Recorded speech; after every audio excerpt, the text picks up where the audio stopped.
It's beginning to look a lot like Christmas. Hello, gang, no matter where in the world you might be. Good morning, good afternoon, good evening. Thank you for making the Highbury Squad part of your day. What a great way to end the week. We get to talk about this fella. Let's roll.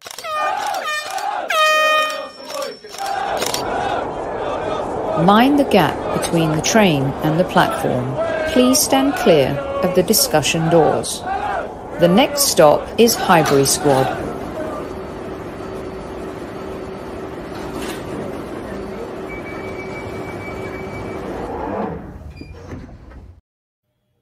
Hello, everyone. Welcome to another live edition of the Highbury Squad. It's been a few days. Most of you will be listening on replay, many of you watching the World Cup or out on a Friday night. The great thing about this show, it's going to be evergreen because we're talking goalkeepers. And joining me for episode 2 of the Goalkeeper Show, episode 1 was all about Aaron Ramsdale. Episode 2 is all about the American Matt Turner. And joining me once again is a very good friend of mine. We've been talking football for 10 years, and it is the founder of You Are My Arsenal, Mr. Michael Price. Welcome to Squad Central. Hey, how are you, Sophie? How are you? Thank you for having me. I'm loving it. I love the fact that we get to talk about my favorite position. So yes, and he's talking football. All right, everyone. Yes. So don't go down that road. It's a good job Newman and Tayyib aren't in chat, so they missed that one. By the way, squaddies at ease. Good evening to each and every one of you. Hope you are all well and have had an epic week. Thank you so much. The usual suspects in the house.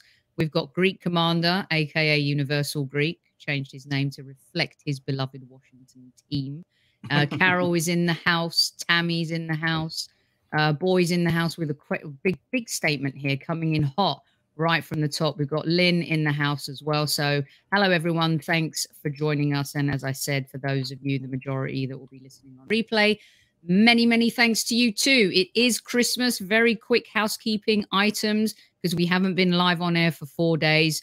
Of course, as you know, during the show and after on show days, we did something special yesterday, but you get 30% off the ZENITH coin, the official license partner of our beloved Arsenal Football Club, HS30. Use the code and get 30% off during the show today and after the show as well. Get shopping for yourself if you fancy stuffing your own stocking, or Mike, if they fancy stuffing someone else's stocking, then, you know, the coin really works. And keep those nominations coming in for this puppy as well. As you know, Super Kev and I are the gift that keeps on giving this holiday season. Nominate someone special, the highburysquad@gmail.com for our exclusive limited edition Highbury Squad coin, which you cannot buy anywhere, but we are loving giving it out to very many special people in our community. Mike? There you go. Right. And of course, our store was kicked off yesterday, our holiday store. So 20% off, use code Vinny. I'm going to put everything in the descriptions, everything in the links, and all the money that we raise over the holidays goes to Gooners v Cancer and to artists in our community. So please make sure you go visit our store and check out all the new swag. Speaking of someone with swagger during this World Cup is our guy. That's right, Mr. Matt Turner. Someone who you and I have spoken about previously, and someone who we touched on a little bit in that first episode when we were talking about Senor Ramsdale. I just want to fire this off to you first. Go. And then what I'm going to do, Mike, is I'm going to play 2 questions for you from Super Kev, which is going to help us move our needle forward conversation-wise. Okay. Let's go. So you actually sent me a picture of Matt in his super early days, and we're going to get to this because this is epic. But not so long ago, Matt Turner was voted in the not so top 10 for ESPN Sports Center's highlights. Right. And it was because he had made a massive faux pas at Fairfield University. It was a long shot, Mike, and it came at him, hit the crossbar. He missed it, hits his chest, goes in, and it was one of those that ESPN picks up and says, look at this poor guy. and really, though, from that moment, he had to rebuild his reputation as a goalkeeper. So I'm gonna give you these a little bit too before we get to Kev's question. All right. So a few years after that, he finds himself, of course, playing in the USL. He moves to New England, gets a loan move. But here's what I want people to know before we swing into Kev's questions. So the only goal that he's conceded in the World Cup is a penalty from Gareth Bale. No goals conceded from open play. Some folks think that his saves from Mason Mount and Ben Davies saved the US in those games. Absolutely 100% goals, people are saying. He has 2 clean sheets, same as Woz, who's having a pretty good tournament, Alison Becker, Jordan Pickford, and I think Andries Niport, the Dutch goalkeeper. Another thing, too, of the goalkeepers in the World Cup, Turner's shot stopping is the best of 53 goalkeepers in Qatar, and that is based on data from Opta from the previous 4 years as well. So I didn't know that. There's no doubt that since he signed for the Arsenal, he has evolved. The question is, how much has he evolved, and how is that going to affect the Gunners going forward? So there's my opening a little. I'm going to play questions, and then we go from there. All right. Get ready. Sophie, Squaddies, Mike, I hope you're well. Sorry I can't be with you, but let's go. At ease. Got a quick question for you, Mike. Just a 2-part question on Matt Turner. Obviously, you've followed him a lot more than we have. And I think there's still some fans ain't convinced on him because they haven't seen a lot of him, but he's doing a good job in the World Cup, isn't he? So, number one, first part of the 2-part question is what's his mentality like as a football player and a goalkeeper? And 2, how big is his talent? How big is his ceiling? Do you reckon in the game? Anyway, I must dash. Look after yourselves. Take good care, Squaddies. Look after yourself. Mike, Sophie, Squaddies, at ease. At ease. Well, those are some great questions. Let's actually go back a little bit. Let's take that first question, the mentality, because I think more than anything that this is why he was brought to Arsenal. And for the overseas listeners that aren't familiar with U.S. college soccer, I think you got to understand his journey. First of all, he starts at 16. He decides to dedicate himself to soccer at 16. In the current U.S. soccer environment, that is unheard of for someone to go from that age group, literally 2 years from college, and walk onto a Division I soccer program. Now, Fairfield is not one of the large powerhouses in terms of Division I soccer. And again, if you're not familiar with U.S. college soccer, Division I is the highest level of college soccer. Most of the MLS pros are recruited or drafted from the from Division I soccer. It's a rarity to see anybody come out of Division II, Division III. Fairfield is a small school in the realm of Division I soccer. So he walks on, which is unheard of because even the small D1 schools are signing their players from big level production clubs. So Zach Steffen came from the club that my oldest son went to, FC Delco. Okay. There's clubs like that all around, or the MLS academies. And Mike, just for some who may not know, Zach Steffen was the backup goalkeeper to Edison at Manchester City, you guys, for a couple of seasons. Right. He was also, prior to Turner, he was the #1 goalkeeper. Right. So, so he walks on to Division I school, goes and plays, has that foul up that was broadcast everywhere, and ESPN Sports Center was at one point the biggest evening sports show there was. So he got broadcast everywhere. Manages to graduate from Fairfield, doesn't get drafted, goes to USL 2, which is that picture you showed, right? And then manages to walk on and earn a spot at the Revs, and becomes, during his time at the Revs, everybody called him the best shot stopper in the league. He became the best shot stopping goalkeeper in the league. And from like a period of like 2018 to 2022, the stats basically, until he left, the stats bear that up. And when you consider that the Philadelphia Union have arguably the best goalkeeper in Andre.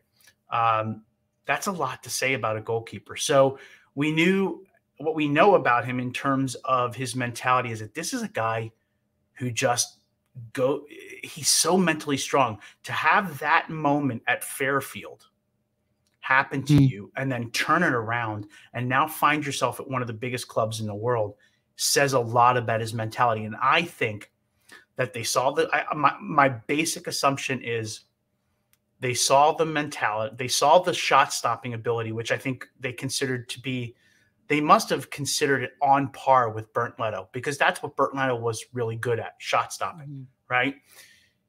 But I think it's the mentality that they really signed him for. When you think about the culture that that Arteta's trying to build, there is a mentality about that. And actually, in the Washington Post, there's an interview with Turner, and he talks about the mistakes he makes at training at Arsenal, and how Arteta is just telling him, working him to kind of get through it. I need you to get past it, get past it. And they're really harping on the mental side of the game. I think that that's what they saw in him. And I think that that's why they, in terms of his mentality, I think it's rock solid. I think that's what's going to make him a standout player. And I think he's only going to get better because he just believes in himself. And that's a position that really you have to be mentally strong. Take any of these 3 World Cup games. Against England, he didn't see many shots. He saw 1 shot against Iran, and he saw, I think, 3 shots against Wales. But when he needed to stay focused and tied in, he did, and he made critical saves. The header from Ben Davies, he makes that save on Ben Davies. He pushes it right over the top of the bar, and then he gets down to his right on that shot from Mason Mount. And I think, you always worry about a goalkeeper sometimes when play isn't really happening for them. Can they be locked in? And he's shown himself to just be absolutely locked in. So in terms of his mentality, I think it is probably, outside of his shot stopping ability, his number one, his biggest asset. And so do you want me to go into the I was just gonna add to the bit you mentioned about Arteta, because that's really important. And we did a show on this, talked about it after he did the interview where Arteta spoke, and he spoke about Arteta pertaining to the mistakes that you talked about. And he said that Arteta continues to put him in uncomfortable positions and wants him to take risks, and they'll deal with the mistakes in training, and that he's learned and grown so much from being outside of his comfort zone. And the fact that Arteta is pushing him, and it says a lot about the coach, and it also says a lot about the players, right? That he wants them to be uncomfortable in training. He wants to put them in positions that they might find themselves in games, of course, but that as a coach, he's willing, and he knows, and you coach, Mike, that those are the moments you're going to learn from the most. So just wanted to add that, because those 2 interviews kind of dovetailed into each other, and I think said a lot. Let me read this to you because I have it right here. He says, "I gave away the ball. I sort of showed that I was frustrated and upset. Arteta shoved me and basically was like, I don't want to see that. I don't like that reaction. I want to see you pick yourself up and keep going." And he says that really set the tone for my mentality within the club, and to just keep going no matter what. And I think that's easy for him, though, because he's kept going no matter what in every phase of his career. So I think in terms of his mentality, I think he's absolutely the type of player. And I think as much as a professional as Bernd Leno was, I don't think Leno really felt that he needed to fight for his spot. And I think Turner is going to fight for every minute that he plays, and he's going to push Aaron Ramsdale to be better as well. Right. And Mike, I think that the mental strength that comes from him, there are certain players, I loved Ian Wright's story. Jamie Vardy has a really great football story. When you think about that, Matt only started playing when he was in high school. You go through a difficult moment in college, and sometimes, guys, you make a mistake in college, there are scouts or there are teams or that won't see you the same again. It's very difficult to overcome those. But also what I do love about that college spirit and vibe is that you can overcome them if you're surrounded by the right coaches in the school and all that type of stuff. Mike, you know, you've got 2 boys who play the game and 1 in college right now, you know, who's trying to do bits as well. So that's the part I really like, is that he's had to graft his way to North London. It has not been an easy journey. And that, I think, is one of the most impressive things about him up here. Here's the thing. Here, I want to read you this quote from his coach at Fairfield, Carl Reese. He goes, "Honestly, it's not crazy to me to see Matt Turner doing what he's doing. If you get to know him, he's a mental giant. He's got the athletic tools and the commitment and the tactical nous now to play at the very top level." That idea of a mental giant. Think about all the other players that Arteta is bringing into this squad. Their intelligence, their IQ, right, is significant, right? And he's adding to that even in the backup roles. And I really do think we're seeing a definite progression in Matt Turner to the point where he's going. I don't know. I'm still not sold that he's going to push Ramsdale out, right? I don't think he's there. We'll get to that at the end. Don't touch it. Okay. But I think there's enough that I've seen already to show how much the training at Arsenal has impacted him. Because what I'm seeing in the World Cup, you know, as we loaded in, Sophie, as we were talking, kind of as we were loading into this, I said, you know, there's just I was concerned at the preseason, right? He just didn't look like he was getting his feet underneath him. The distribution wasn't solid, and he let in some goals that I thought he may have been able to save. But again, it was preseason, so you don't know. Fast forward to now, the World Cup. I think the one thing that's really amazed me about the World Cup is that his distribution looks fantastic. I mean, it's clear Inaki's training is coming through to him, because he was doing some of those what I call sidewinder kicks, you know, to get to the ball out wide that you see Ramsdale do all the time, right? So that's obviously something they're training at Arsenal training, because I've never seen him do that. And his distribution out of his hands, his play with his feet, has all been solid. And I think that's an improvement in just his short time at Arsenal so far. Mike, would you say too, because one of the things I commented, especially from the Europa League post-game shows that we had done, was his distribution with his arm, I find really impressive. Is that something that you've seen in the World Cup too? Or is that something that you think I'm talking out my backside? Or do you see, because I thought it was, when people talk about his feet, and of course his feet aren't as good as Ramsdale's, but when you talk about his arm and his distribution, and sometimes it can be just as effective differently. Talk me through that a little bit. I think that he's actually a quick thinker when it comes to that, and feels really, really comfortable. Yeah, his first instinct with the ball in his hand is to look for somebody running out high and wide. He's making that look. That is literally, if you see him come to the top of the box, that's his first look. His first look is to see, can I lead with my throw? Now, and here's another thing. So again, for followers that are not US based, one of the things that I think that makes us produce good goalkeepers is the fact that we do focus on a multi-sport culture here, right? So if you ever listen to Landon Donovan or Mia Hamm talk about the other sports that impacted their soccer careers, they talk about basketball, right? Both Mia Hamm, and they profusely talk about it impacting their success in soccer. The sport that Turner played before he committed to soccer was baseball.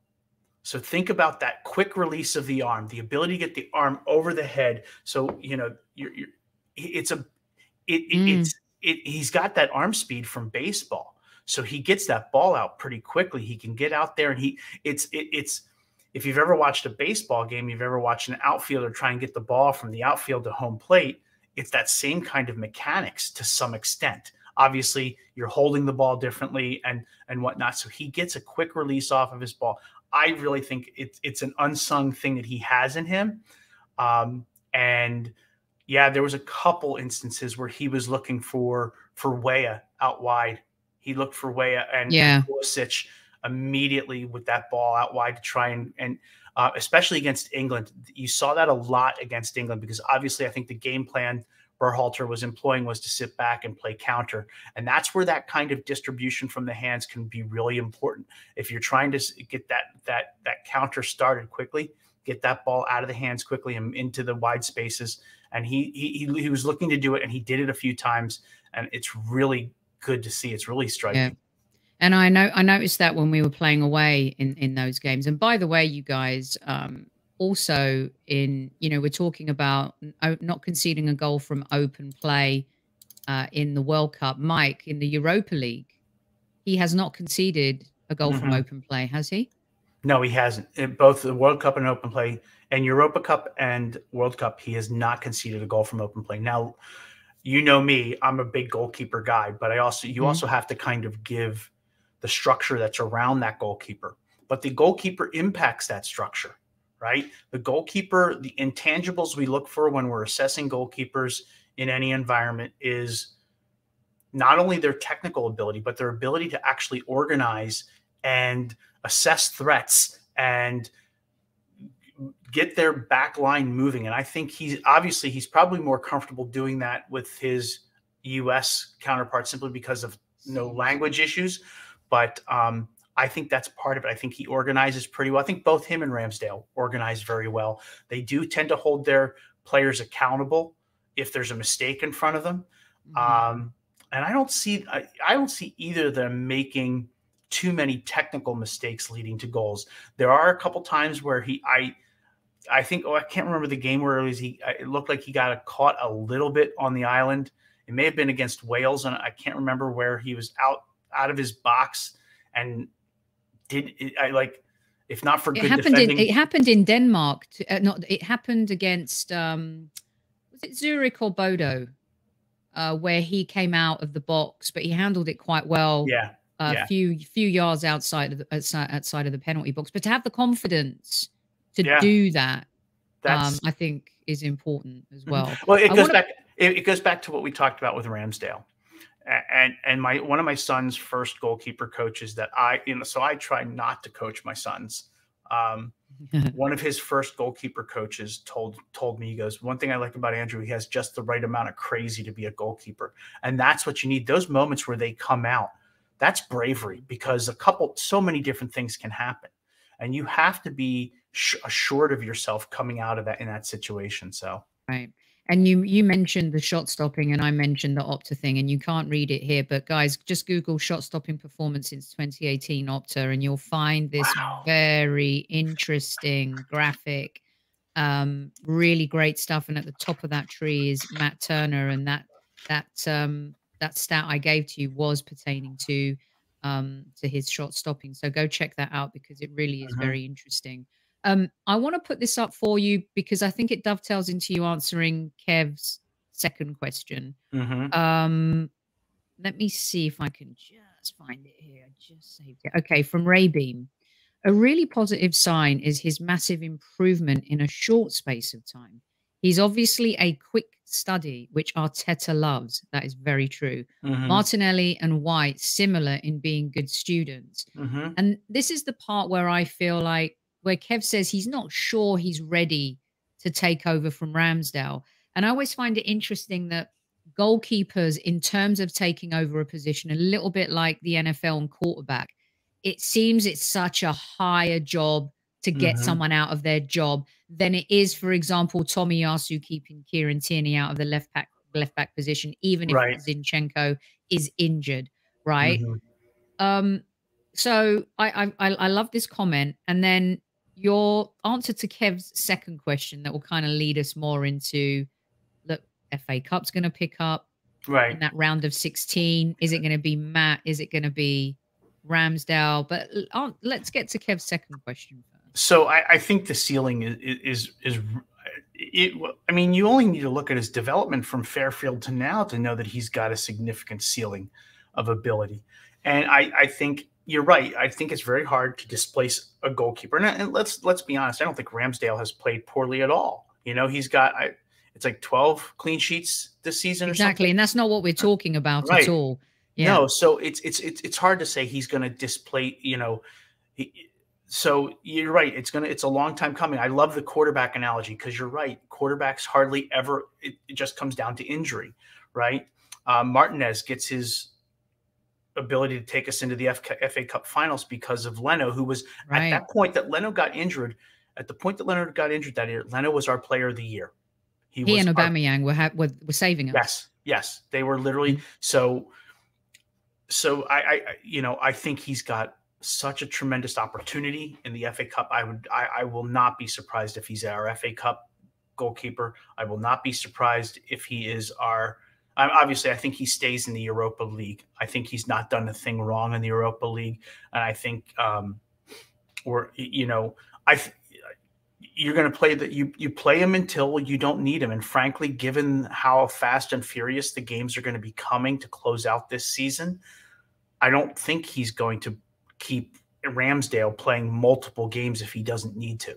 So FA Cup and Europa League, I think he's definitely there. And I think I think given what I've seen so far in the World Cup, I think he could be a reason why we go deep in each of those competitions, because, you said it about the England game, that Mason Mount shot that he saves down and low to his right. I've seen other goalkeepers let that goal in, right? That he makes that goal. That goal was at 45 minutes plus 2 of the first half. What's the old adage? If you let up a goal just before the half ends, right? It breaks that would have broken the American spirit at that point, right? To really be the better team up until that moment, and then concede a goal. So he gets called on against a good young player in Mason Mount. So, you need a goalkeeper like that. You need a goalkeeper like that who you may not see a lot, and then suddenly when he needs to make a save, and he makes the save. And I love what you've just said in that Arsenal, in their rebirth in Arsenal 2.0, are acquiring players with much more mental strength, different attitude, DNA, player profile, but also, you talk about kind of his growth and that we're actually seeing that. Now, I don't think we saw it in Arteta's early tenure because he just didn't have the right players. Right.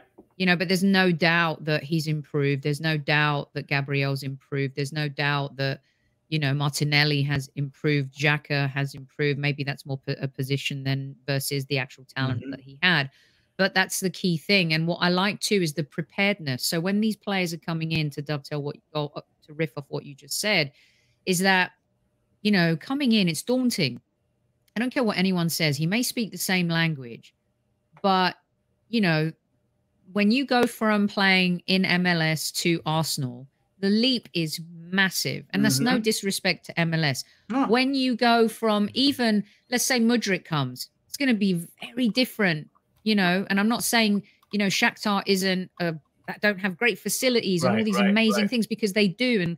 But the jump, and Kevin always says it's like the badge, the weight that the badge carries. Right.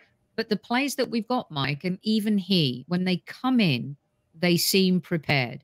And that's the part where I give Arteta and his staff credit, because the reason they're prepared is because they're being well drilled behind the scenes. I don't know that it's always well prepared, because I think it's players that are coachable, players that are open and receptive to being coached by Arteta, that are going. Look, Arteta is looking to mold these players into the players he needs them to be. So they're looking for a specific profile. And what I'm sure, if I was looking at the whatever assessment forms, I would say that coachability is something that comes out for these players. Would you say Ronaldo's coachable? No, I don't think so. Not the current version of Ronaldo, right? And that's an extreme there, but I'm trying to make a point. No, but the flip side is Messi still is. Right, exactly. Messi still shows himself to be a coachable player. Right. You want players that you can help develop, and that when they develop, they rise up, that they're always hungry, that they always want to learn, that they're just receptive sponges. You hear the phrase, I just wanted to be a sponge. I recently, I've taken a coaching turn. I'm coaching girls now. And one of the things I'm coaching U12 girls in the U.S. Olympic Development Program. And the one thing I love about these young ladies is that they are just so open to being coached. They just want to learn the game. And that's what I think that the players at Arteta are bringing in. These guys want to work hard. They want to achieve something. They're bright, they're intelligent, and they're coachable. And I think that's the most important thing that really he's looking for. Just in case you guys missed episode 1 of the Goalkeeper Show or haven't seen Mike on our shows before, he is a goalkeeping trainer, coach. I mean, he's very well seasoned on the scene here in the United States, goes to all of the big conferences where people like Wenger come to here in the States, talks to coaches all the time, is very much ingrained in the goalkeeping community here. So please do go give him a follow at You Are My Arsenal and check out his blog, because he's got a great team of people who really do the nuts and bolts. They love the tactical side of it, the X's and O's, and the characteristics, you know, of a player. And I wanted to get stuck into that a little bit too with you here, because one of the things I think, winning is hard no matter where in the world you play. And I know that some fans will poo-poo the fact that, you know, Matt Turner has won the trophies that he has. But with that same token, Ramsdale hasn't won any. Okay. And there are lots of players in our team that have won and haven't, and in many teams. What I like about, though, his story and his journey after, you know, the Richmond Kickers loan spell, winning the Supporters' Shield at New England Revolution. Just so you guys know, that's like winning the league in MLS. It just so happens that after that they do playoffs because that's American sports. But he won, for example, MLS. It's two conferences, but the Supporters' Shield is the team that has the most points of anyone, and he won that under Bruce Arena, who is the Sir Alex Ferguson coach of American football. All right. Well, he is. I mean, Bruce Arena is the. That's a good. It's around here. Yeah. But you know, so people can understand a little bit.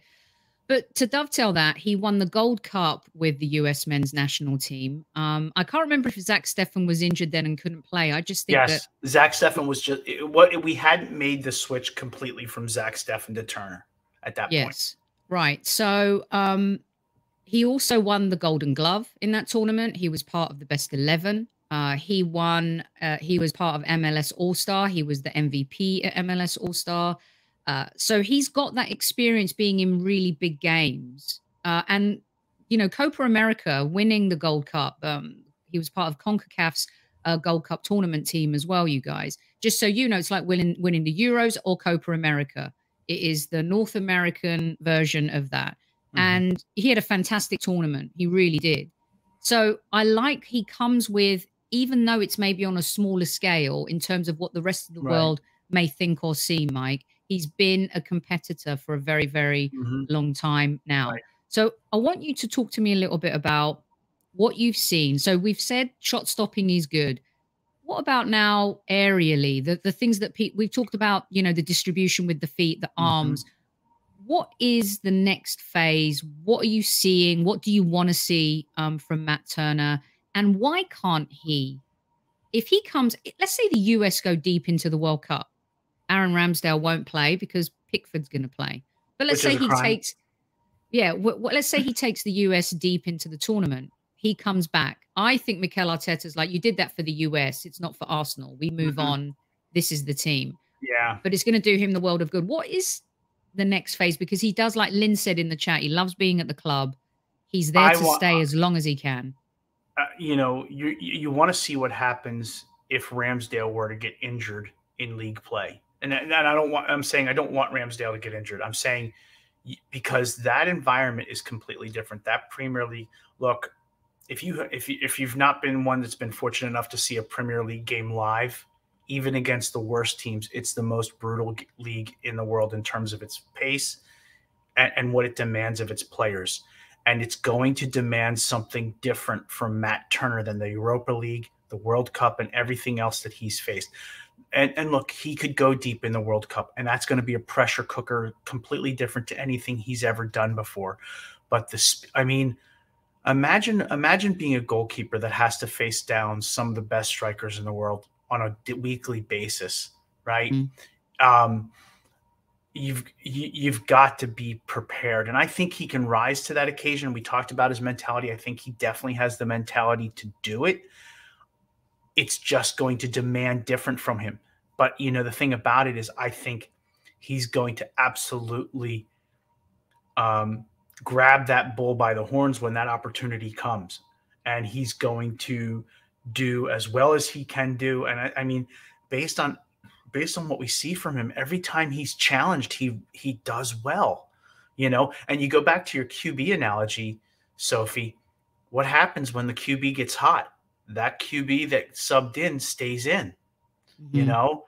If he gets in for whatever reason to the league play and he's playing well, I don't see Arteta making a change.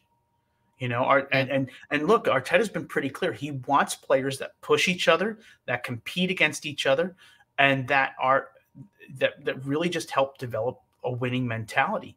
And he will, if there's a need to swap out Ramsdale for Turner, you know, and I think he'll rise to that occasion. I think he'll do well.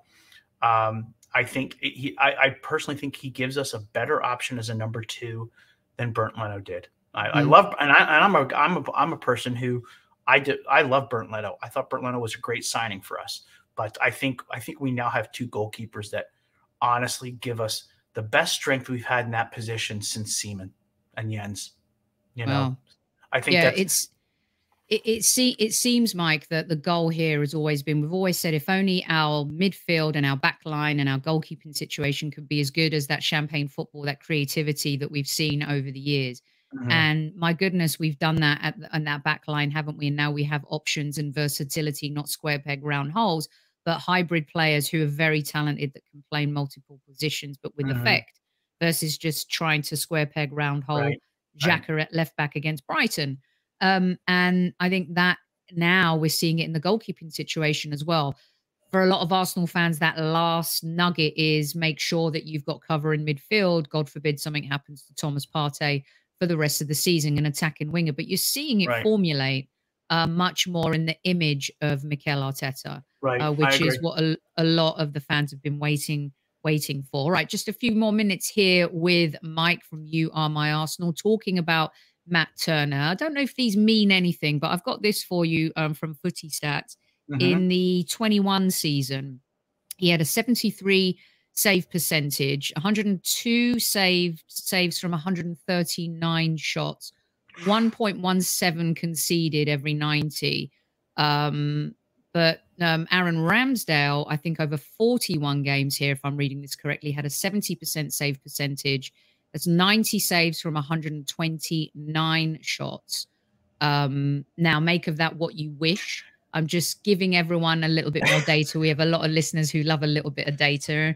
And of course, Ramsdale is the main man. He's the one with the most experience. He's been there, done it. He's had the highs, had the lows.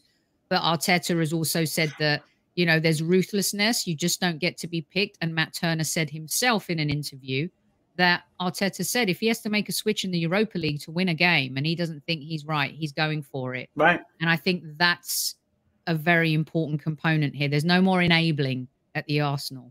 You're either playing well or not. So let's talk. Let me put this up for you real quick. Boy says our coaching, recruitment, and youth development have taken turns being terrible over the years. Are we seeing one instant in time where all 3 of these spokes of the club are working well? What do you think about that?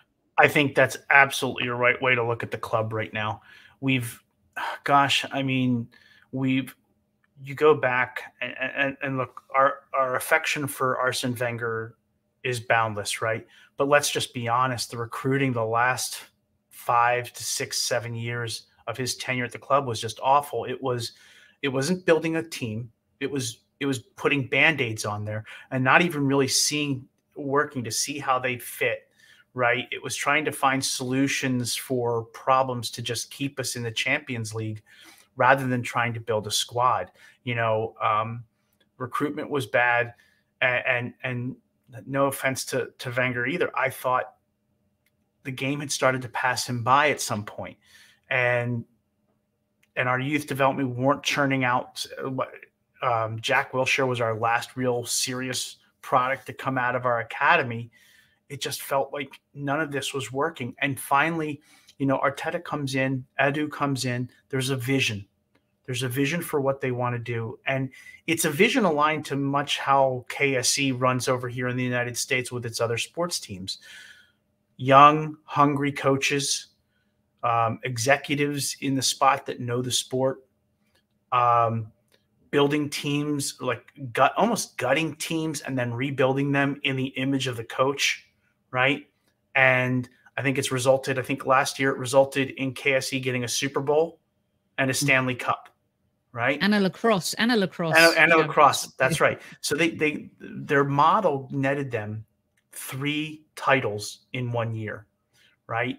I'm not saying we're getting the title this year, but we're pretty damn close. And I think Arsenal is benefiting from that. And I think that's just going to be our model going forward. I don't think we're going to see us. We may see rises and falling in one of those 3 legs of the stool, but I don't think we're going to have that issue where there's an imbalance on any of those for any time. And I think Edu's approach on scouting has helped us. I think Arteta's approach on coaching. I love what you said, Sophie, about, you know, nobody's going to be mollycoddled anymore. You know, they're all going to have to fight for their spots. Yeah, we were a bunch of enablers for so long. Right. Quick comment here from Greek Commander. Turner has been as good as any keeper at the World Cup that I've seen today. The US team seemed to be close-knit, and Turner is right in the middle of it. There's no doubt about it. Mike Mooney says, our Americans. Austin Trusty is killing it on loan, and Matty Turner is the keeper of the tournament so far. I was surprised Trusty didn't get called into the a lot of people were, Mike, weren't they? Because I think Vickers and Trusty and Turner will be a lockdown. My vision, Folarin Balogun declares his citizenship to the U.S. men's national team. Trusty and Vickers in center back, and Turner as the goalkeeper. And then Jesse March decides that he wants to come be the and we win the World Cup in 26. That's my vision for 26. But I think Trusty's another one.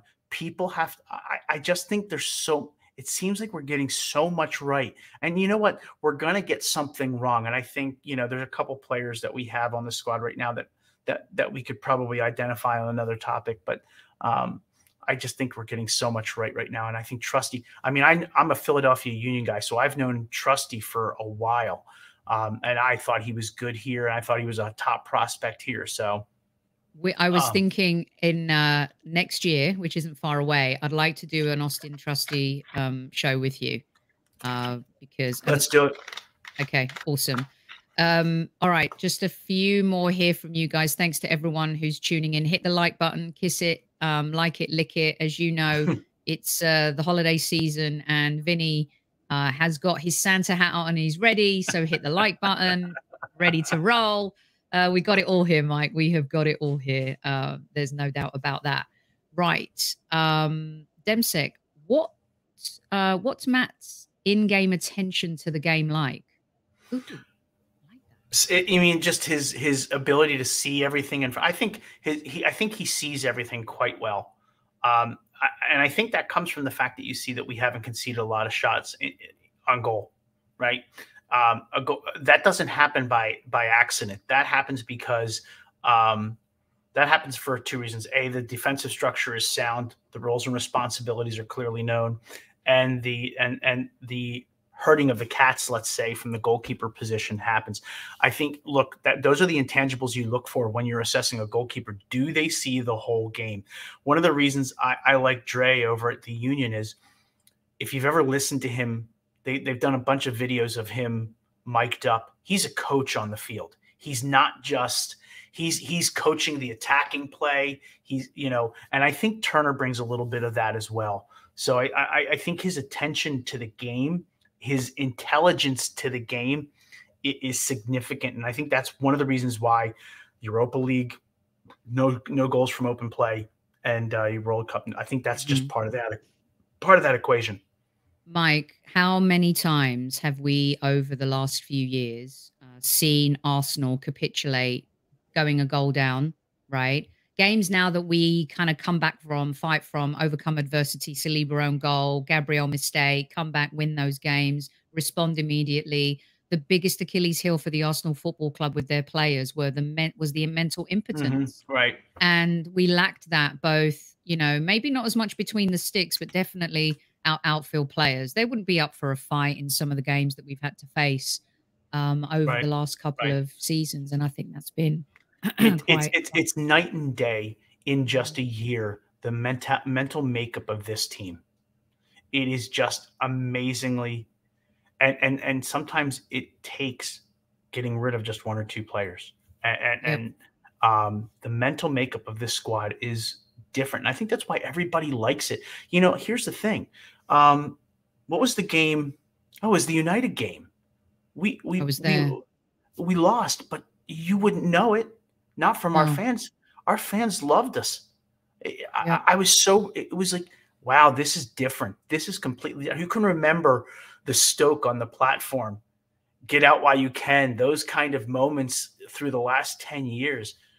Now everybody's just, and not everybody, there are still some holdouts out there that are just grumpy about something, but I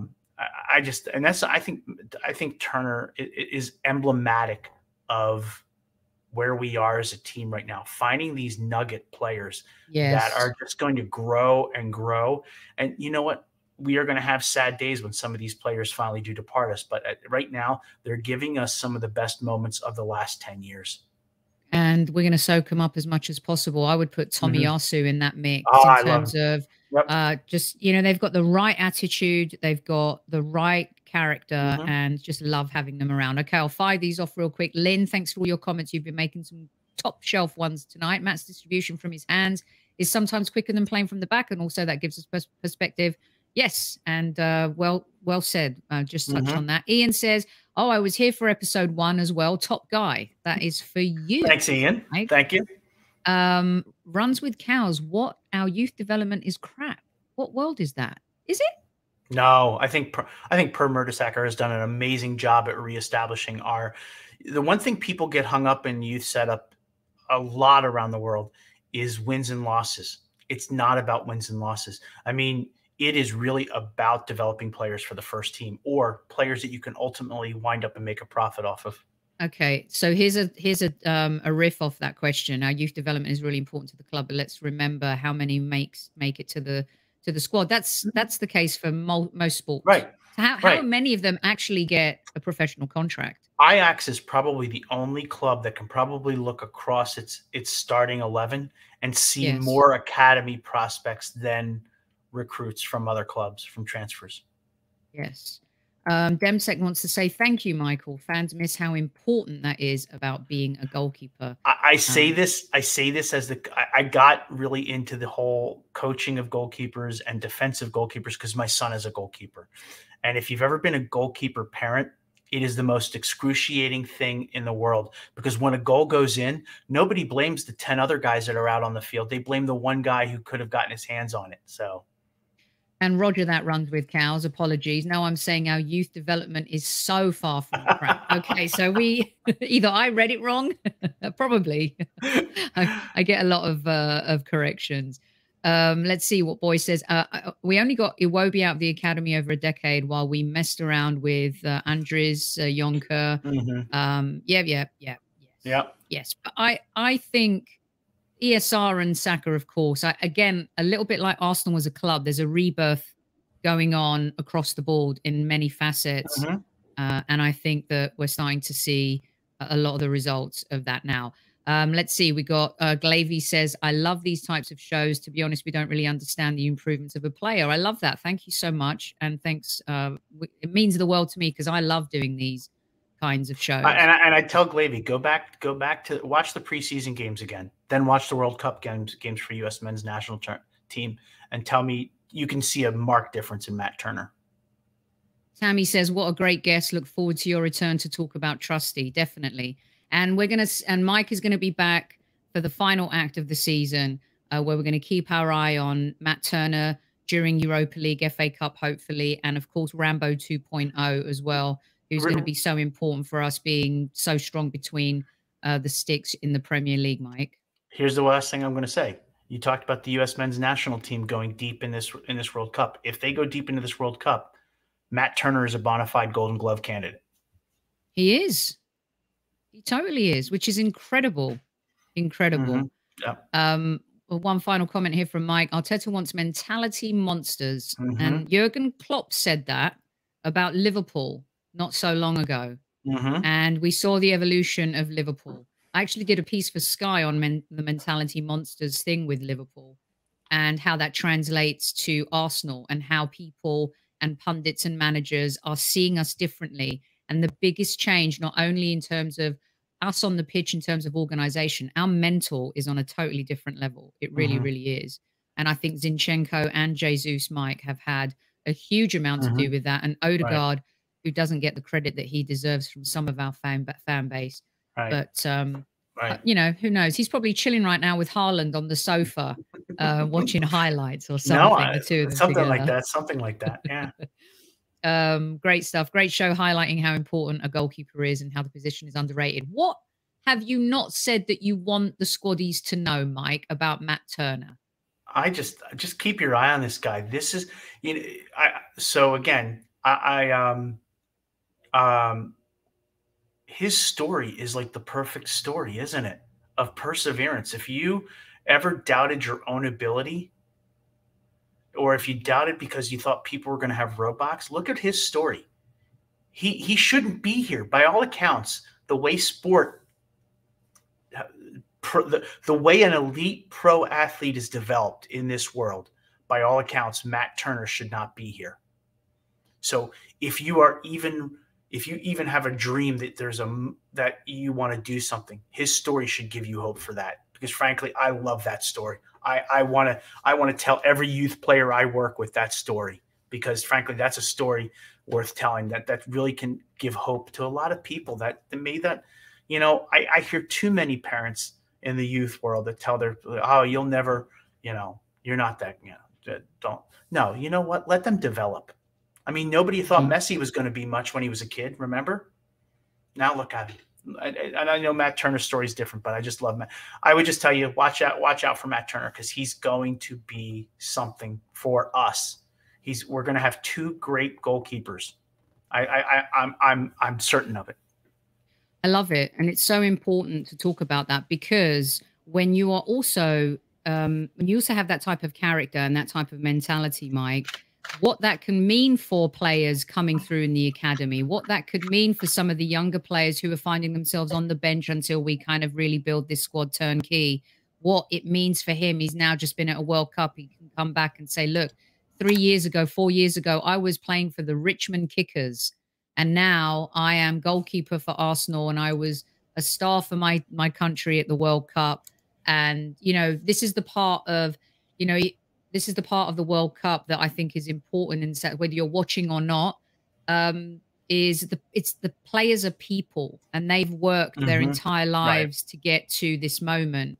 And hopefully they'll have other moments and other opportunities down the line, especially our players. But I think that, you know, his age, 28 years old, he's 27 or 28 years old, he's coming into the prime of his profession.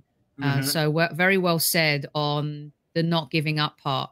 I think that's a really important component, especially to life these days, where a lot of young people maybe don't have as many tools in their box to overcome the adversity and all of that stuff. Mike, you've been brilliant. Absolutely brilliant. Thank you. Let everyone know what you're up to at the old You Are My Arsenal Squad Central. What's coming up? What have you got doing? Well, right now I've got the crew running the place for a while. Life has been a little hectic outside of You Are My Arsenal, but my crew is we have our own podcast, the Avenel Roadcast, and they've been turning out daily World Cup reports for us. And we're kind of taking the time off, you know, we're enjoying our own little break, and then we'll get back into our writing and tactical breakdowns once the season.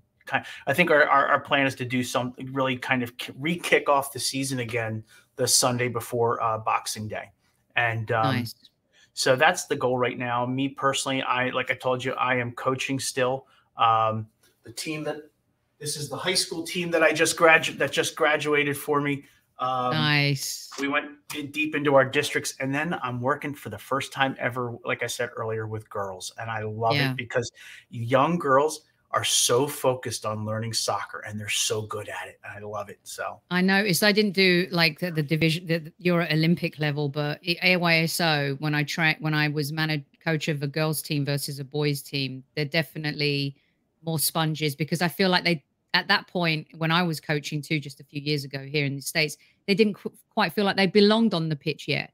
Whereas boys come in, they want to be Messi, they want to be Ronaldo, and here, all can that I answer? jazz. Let me answer this last question. Ian wants to know. So my son made 2 starts at the end of the season, and he played fantastic. In one game, they went up against the number 2 team in the division, and if it weren't for him, it would have been a bigger blowout. I was so proud of him. Literally 5 minutes into the game, there's a breakaway, a one-on-one breakaway, and he comes out, makes a great foot save. So I'm really happy for him. It's a good foot save. That's right. So excellent. Brilliant stuff, Mike. Well, look, thank you so much. Go check out Mike's stuff at You Are My Arsenal.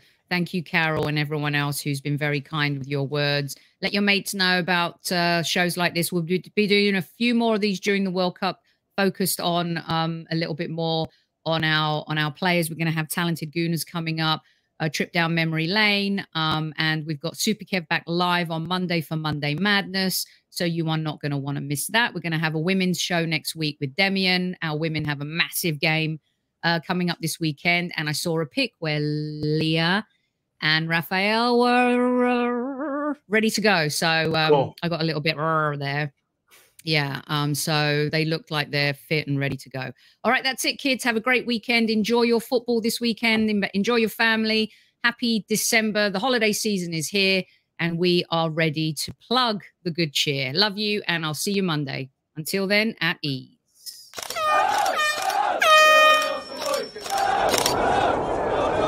Mind the gap between the train and the platform. Please stand clear of the discussion doors. The next stop is Highbury Squad.